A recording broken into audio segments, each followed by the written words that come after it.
Pencereme vurur senin yerine,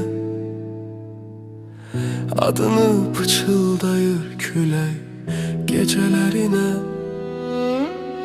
Sen gedenden bu şehir yetim kalıp, küçelerde ağlayır izlerinin yerine.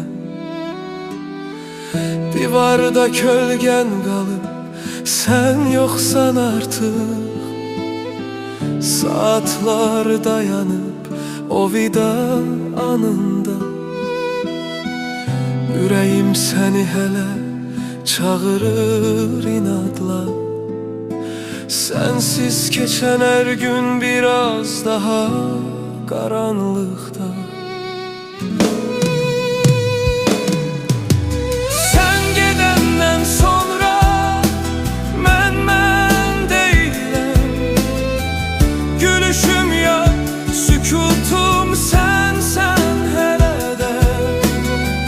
Bir eşk öldü senin ardınca gecelerde. Ben o mezarın içinde yaşayıram tek tenha.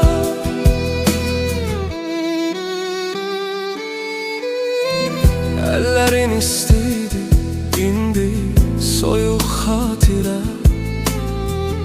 Adın düşür dilimden kanayan yaraya.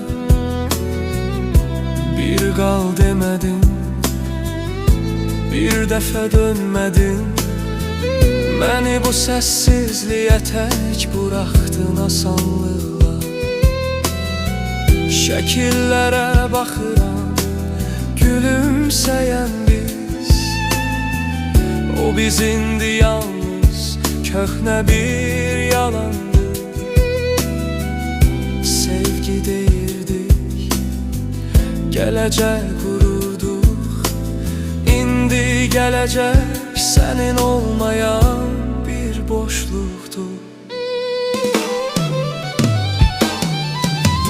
Sen gidenden sonra mən deyiləm. Yüreğimde kıştı, bahar gelmir birden. Seni unutmak deyirlər zamanla olan. Ben zamandan da geri kalmışam sensiz yerde. Eğer bir gün kayıtsan bu küçelere, belki ben olmazam artık burada. Çünkü bazı ayrılıklar insanı öldürür. Sadece bedeni kalır bu dünyada. Son giden